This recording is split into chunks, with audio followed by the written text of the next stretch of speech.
अस्सलाम वालेकुम HD lecturer में थे जेके ये 20 अगस्त 2025 को जो पेपर हुआ उसको हम सॉल्व करेंगे।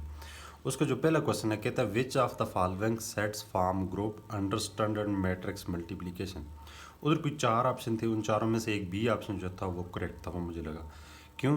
क्योंकि the set of all 2 by 2 non singular matrices with real entries वो हमारे पास क्या बनाता है, ग्रुप बनाता है। क्योंकि ग्रुप की जो क्राइटेरिया है उसमें बकाया चीज़ें तो आती ही आती हैं, आइडेंटिटी एलिमेंट आता है एंड देन दूसरी दो चीज़ें भी और भी आती हैं, लेकिन उसमें जो एक चीज़ जो है वो जाके यहाँ पे डेविएट कर रही थी दूसरे ऑप्शन से, इसके साथ मैच कर रही थी। क्योंकि नॉन सिंगुलर जब मैट्रिक्स होता है तो फिर हमें उसका इन्वर्स मिल जाता है। नॉन सिंगुलर होता है मतलब जिसका डिटरमिनेंट ज़ीरो ना हो, तो बकाया का डिटरमिनेंट तो ज़ीरो था, इसका डिटरमिनेंट ज़ीरो नहीं था, यानी कि ये नॉन सिंगुलर था। क्योंकि जब भी हम इन्वर्स फाइंड करते हैं हम ये कहते हैं कि एक ऐसा सेट जिसके अंदर हर एलिमेंट का इन्वर्स भी मौजूद हो, तो नॉन सिंगुलर मैट्रिक्स जो होता है उसका इन्वर्स मौजूद होता है। सो दैट्स वाई जो set of 2 by 2 non singular matrix हैं वो विद रियल एंट्रीज वो हमारे पास क्या बन जाता है जी, कि वो ग्रुप बन जाता है। तो क्यों मैंने यहाँ पर रीज़न लिखी, because for group closure law, associative law, identity and inverse. Closure law ठीक है, अगर a b is equal to b a कर लें तो सॉरी, अगर हम कोई भी मैट्रिक्स जो लें वो क्लोजर लॉ को होल्ड करते हैं, वो 2 by 2 मैट्रिक्स होते हैं। एसोसिएटिव को डेफिनेटली होल्ड कर ही लेते हैं। तो आइडेंटिटी एलिमेंट तो वहाँ पे होता है 1 0 0 1, लेकिन इन्वर्स जो होता है वो किसी भी मैट्रिक्स का वो तब ही होगा जब वो नॉन सिंगुलर होगा, अदरवाइज उसका इन्वर्स एग्जिस्ट ही नहीं करता। अब कहते हैं the limit of the sequence n is equal to 1 + 2 divide by whole power n as n approaches to infinity is e square, वहाँ पे एक ऑप्शन आता था।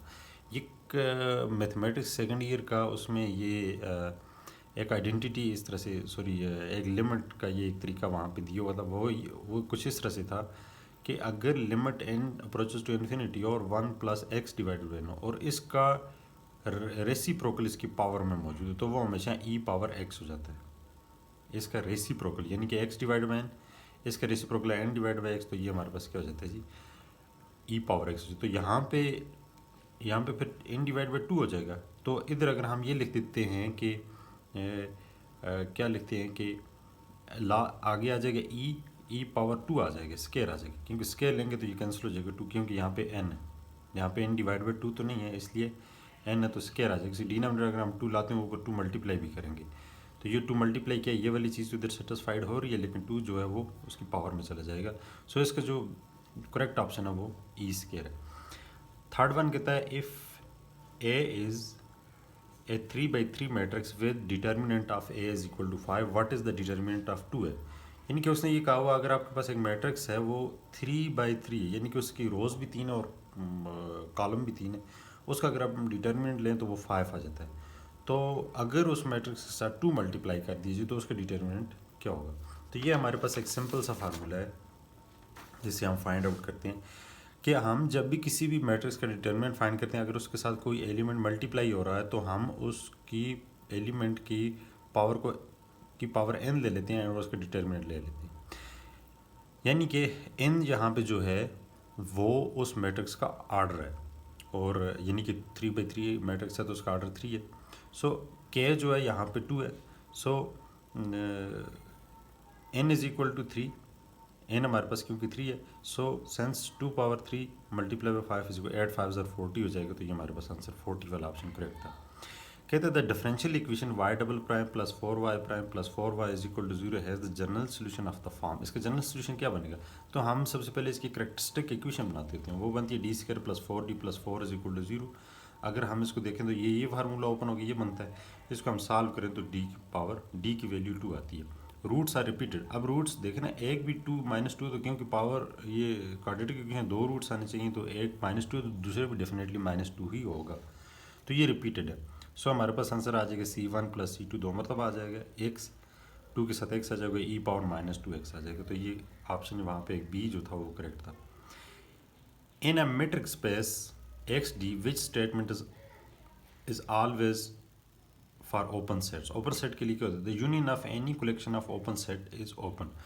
अब ओपन सेट जो होता है वो किसी भी इंटरवल के अंदर फॉर एग्जाम्पल हम ये ले लें, हमारे पास कोई एक इंटरवल है, तो उस इंटरवल के अंदर जो फॉर एग्जाम्पल ये हमारे पास एक ओपन इंटरवल है 1 और 2।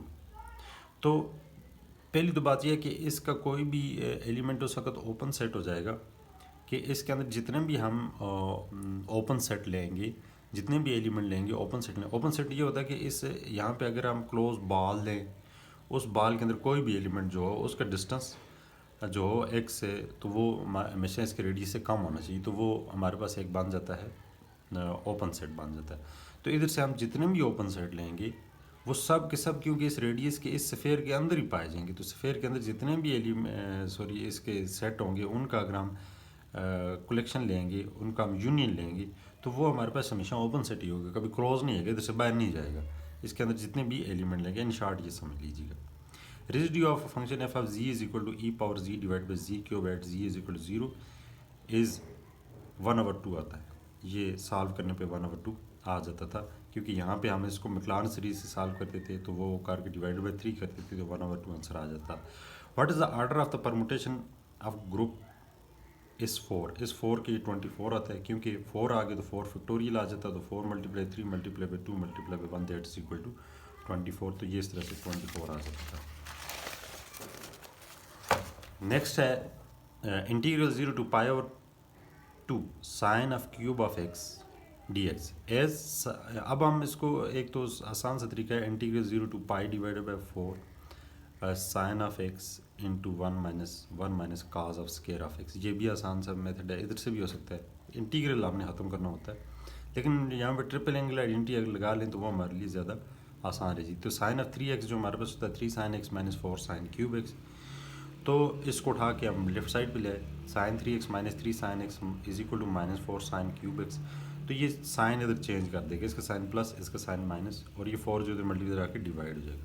अब जहाँ पे साइन ऑफ क्यूब एक्स है उसकी जगह पे हम 3 sin x - 4 sin minus sine cube x minus sine 3x divided by 4 कर लेते हैं, तो जो पुट किया तो ये हर एक पे डिवाइड हो गया, इस पे भी डिवाइड होगा, 4 इस पे भी डिवाइड होगा, इस पे डिवाइड होगा, 3/4 बाहर आ जाएगा, sine of x d x -1 divide by 4 integral 0 to π/2 sine of 3x d x. इसका अलग से लिया।